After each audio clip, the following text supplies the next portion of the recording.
This time we're doing Dragon Ball, and it's gonna be a very long podcast. So many episodes. With me we have... What's your name again? So, my name is Nesmo Kibzi, also known as Caleb, and I do reviews on various animes and discussion topics and all stuff like that. I have a little bit of games content in there as well. Lovely.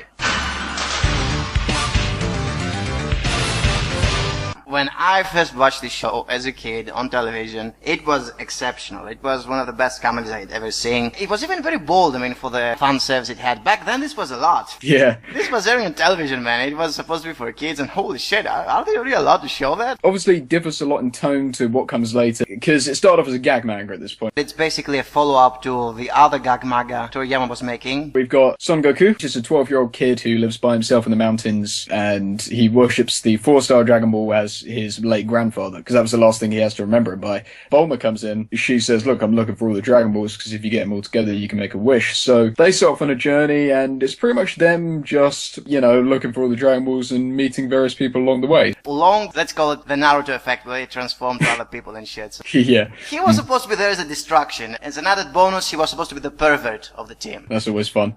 And then we had Yamcha, the rival, kind of coward with women. Yeah. He was supposed to be serious and think ahead and stuff. Yeah, it's just a shame that he obviously got ditched halfway through the series. Gyu Mao and his daughter Chi-Chi. That part was like, yeah, why is it here again? It's just a shame we didn't get to see him more often. Obviously, I guess this did set up for what would happen at the very end of Dragon Ball, but I highly doubt Toriyama had planned that far in advance. He's here just to introduce Chi-Chi, which will be later on married with Goku. That's pretty much the only reason he was there. Yeah. Just for the sake of fun fiction. In my mind, first movie, The Curse Yeah. of the Rubies, and I kept on imagining that the villain in that movie, Grumez, what if Gyu Mao actually had a role and he was a villain for more than half an episode? And for the sake of fun fiction, I think that the first movie was supposed to reflect that. I definitely understand where you come from there. That's really interesting. I really did enjoy the first movie, actually. It gave a bit more of a more serious villain for the first arc, but first arc is more of a gag type thing. But yeah, that's an interesting thought there, with the first villain actually reflecting more in the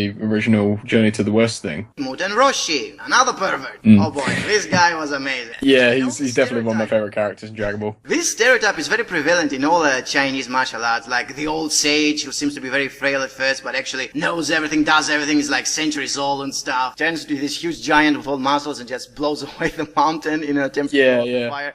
Oh yeah, that's how you blow out the fire. We got introduced to the Kamehameha for the first time as well, obviously, and he said, I've been trying to do this for 50 years, that's how long it takes to learn this, and then Goku just does it first try, obviously. The beginning of Goku being incredibly powerful all the time, and pretty much being the strongest guy. Then we sort of have something which sort of could have been a villain, Pilaf. Obviously, he's played for gags most of the time. We are dangerous guys and want to take over the world, but we don't know how the hell we're gonna do it. I did really enjoy him as a villain, and I know, obviously, all the way down the line with the latest movie, he comes back, and of course in GT as well. Just for the sake of fun fiction once again, since Pilaf didn't have much of a backtrap story really, he was just there for kicks. Again, I kept on thinking, what if Pilaf had actually a purpose in all this? And this, of course, the Garlic Jr. part of the story.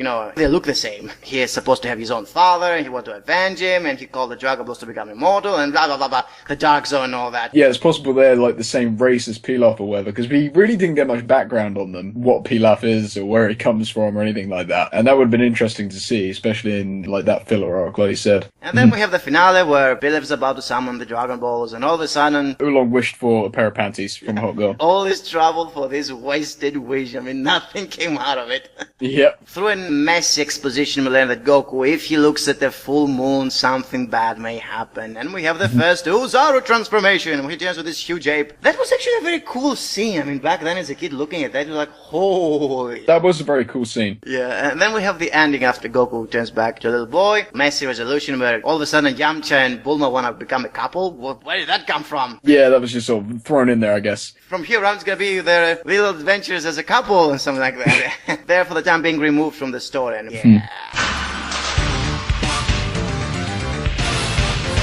And this is when we move to the next part, where we have the training for the martial arts tournament, where we also meet Kuririn. When he was first introduced, Toriyama probably thought that this guy's going to be more of a rival to Goku than a friend, but then obviously that changed. He was supposed to be the cunning one of the team because he was also trying to outsmart Goku, so he was cunningness versus raw force. We are also introduced to Lunch, the fun service of this part of the story.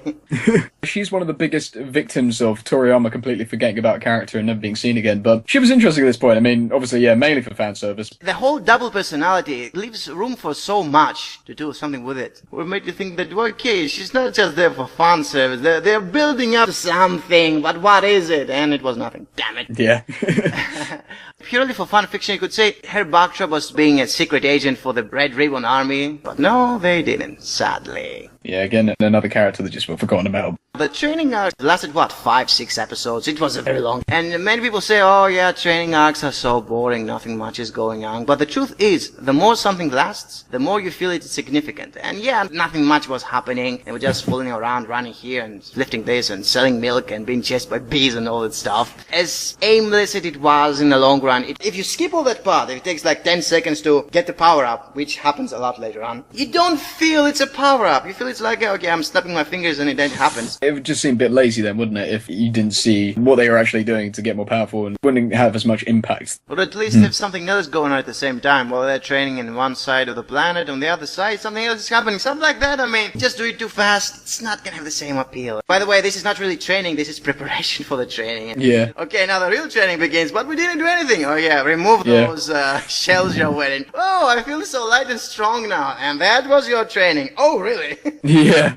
Oh man, that was good. And then we actually head to the Tenkaichi Budokai, first tournament of the series, and this is really where the tone shifts to more of a fighting manga than a gag manga. I liked how these battles were not about raw power still, to the most part. I mean, most of the opponents were using some sort of a power which needed some sort of a technique. To the most part, nothing too deep, of course, and stuff. It was giving this feeling again, like with Kuririn, you had to use your brains, you had to use some sort of a strategy. Yeah, he had to fight on people. Yamcha being there and always losing with the first round of it. That's normally his role in the tournament, to show off the strongest character, who's going to eventually fight Goku. This is also the part we learned that their relationship with Bulma didn't work out. Why? Just to have some conflict in there that isn't just fighting, I suppose. And then we have the finals, where it's Muten Roshi versus Goku, and I must say, this part was actually very interesting. It lasted, what was it, 3 episodes? Yeah, something like that. They were constantly changing fighting styles, lots of things were happening, fast movement and transformations and more Kamehamehas, and the moon blew up! Yeah, Goku went to Ozaru, Muten Roshi had to destroy the moon to stop it, because clearly that was the easiest way to do it. Yeah, nothing else could have possibly be done at that point. Yeah.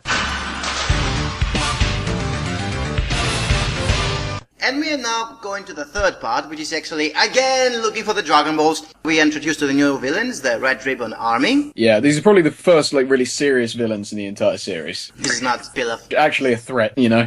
He actually fights 2 androids here. One was like Arnold Schwarzenegger. In the English translation of the manga, he was also made to speak in German. He was scanning Goku, and the scanner said, not human. Really big foreshadowing there. I don't think that was actually planned. I think that just sort of conveniently lined up for the reveal later on. General Blue was a flamboyant guy because he was a hard gay porn crack. That scene where they had to look for the pirate treasure, what the hell was that? Yeah, that was, I thought it was quite interesting, just sort of going into the Red Ribbon Army underwater base and all that. And then there was that really weird robot at the end of it as well. Yeah. It was pretty creepy. The next part is when they actually go to the Penguin Village. Yeah, where we get our crossover with Dr. Slump. What a twist. Yeah. You know, this is a huge contrast. As soon as that gag part is over, wham, Tao Pai Pai is introduced, and holy shit! Oh yeah, this is the most serious guy. The part where he actually needs to fight General Blue, and he fights him without hands and uses his tongue. Holy! That was amazing. He flies to his enemies by using a pillar. He just cuts and just flies on it. Yeah, because physics totally works that way. Goku fights for the first time and pretty much gets destroyed, and eventually he has to climb the massive tower, where apparently there will be an old master waiting for him with a potion that will make him much stronger. He gets to the top and he meets this little cat guy, sort of wise Alecky mentor type guy, and he says to Goku, look, you can have this water of power, or I can't remember exactly what it's called, but if you can... Actually, it's the immortal water, which is supposed what Muten Roshi drank centuries ago. And it's like, suppose if you drink this water, you'll be as strong as he is, or something like that. Yeah, something like that. So then Goku spends 3 days trying to get the water. and he never quite gets it. That little kitty taught him that he needs to copy his moves so he'll know how to prepare better. Like, predict my next move. There's a nice thing where they're sleeping and the kitten is like moving its tail and Goku's moving his tail. It's like he's mimicking even when they're asleep. Again, this part may look very long, but it shows that it took him 3 days. Okay, Muten Roshi needed 3 decades. Yeah. But this part, even if it felt like 3 days when it's actually, a couple of episodes, it wanted to show that it's still hard to get the next power up. It had some sort of a logic behind it. See your opponent's moves. If your opponent is strong, you cannot just stop the attack and fight back. You need to avoid the attack or, have a, martial arts concept behind it. And I like that. Okay, it was very simple. It wasn't exactly shown later on. But it was excused in the story that this is the logic behind the power up. And the water, of course, doesn't really do anything. It was just an excuse to learn this little trick. Just like Muten Roshin's training, it wasn't really the end game that's gonna give you the power. Yeah, it was the actual training all along that made Goku stronger, not the actual... So yeah, there was a twist, there was a logic, there was understandable power-up. I like this part. And then comes the rematch with Tao Pai Pai, and this time Tao Pai Pai gets owned. That was also a really great fight as well. And then he just storms the Red Ribbon base all alone. That is one of the most memorable moments in the series. Goku goes straight in on Kinto and just wrecks everything. There was no strategy there, it was just raw force, but I bloody loved everything. It's like one man versus one army. And the big revelation that General Red, he didn't want to gather the Dragon Balls to rule the world. Yeah, he just wanted to be taller. Simple wish, but General Black took matters into his own hands and he was the last guy that Goku had to beat. Bloody amazing battle. Goku decides that they're going to gather the Dragon Balls to bring Upa's dad back to life. They went to Uranai Baba, the fortune teller, to find out where the other Dragon Balls are, but instead of paying lots of money, which they couldn't afford, they instead have to fight another tournament. Oh great, another tournament. What was the first match? Was that the vampire guy? The two kids go to fight and say, how will those two kids manage to fight him? One of the kids is standing against the light and forms a cross, like, oh! Oh yeah, I remember that now. The other kid is holding some garlic, oh!